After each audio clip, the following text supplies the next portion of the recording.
Lionel Messi spent 2 decades accumulating 10 league titles, 4 Champions League victories, and a record-breaking string of Ballon d'Or awards. Yet, despite this unprecedented domestic success, one specific achievement remained absent from his resume. He had never won a FIFA World Cup. By the time the 2022 tournament in Qatar arrived, Messi was 35 years old. At this stage in an elite athlete's career, the physical demands of a 7-match tournament make it the final realistic opportunity for a title. Winning at the club level had become a near-annual occurrence for Messi. In Qatar, the objective was different, resolving the final remaining argument against his standing in the sport. Argentina arrived in the Middle East as heavy tournament favorites, expected to easily navigate the early stages of the group bracket. That expectation collapsed in their very first match. Saudi Arabia disrupted the Argentine defense and secured a 2-1 victory, producing one of the largest statistical upsets in the tournament's history.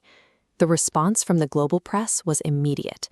After such a disorganized performance, the prevailing consensus was that Argentina's tournament and Messi's final chance would end in the group stage. This opening failure removed any room for error. To stay in the tournament, Argentina was forced to treat every subsequent minute of play as an elimination match. The loss to Saudi Arabia triggered a shift in the squad's intensity. They secured the points necessary to advance by grinding out high-pressure victories over Mexico and Poland. The knockout rounds introduced a new level of friction. Against the Netherlands, the match descended into a series of physical confrontations, eventually requiring a penalty shootout to decide who would advance.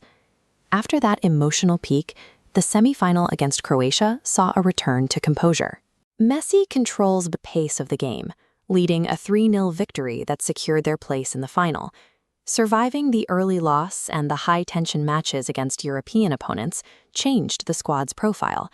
By the time they reached the final, they had developed a level of resilience they lacked at the start of the tournament. The final obstacle was France, the defending champions looking to become the first team in 60 years to win back-to-back titles. France's attack was led by Kylian Mbappé, a 23-year-old forward whose game relied on explosive speed and finishing.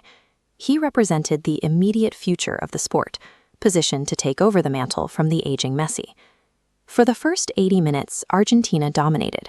Their midfield cut off the passing lanes to the French forwards, holding France to 0 shots on target while building a 2-0 lead. But holding a lead for that long requires perfect concentration.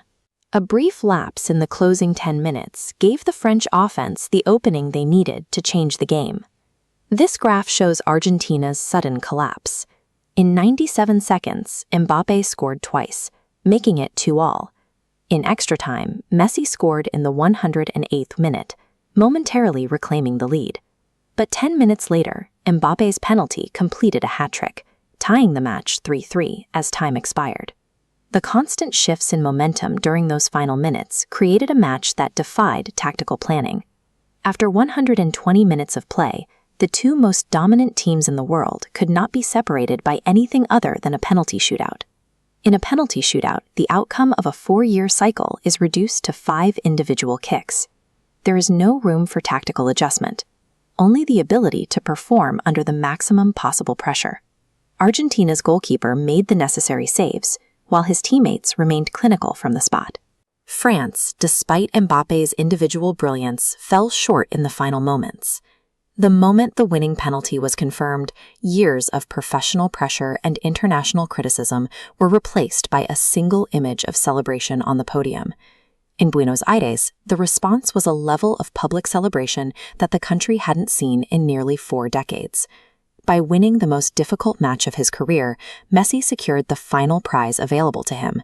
He didn't just end the tournament, he concluded the long-running debate over his legacy by delivering the one trophy that had been missing.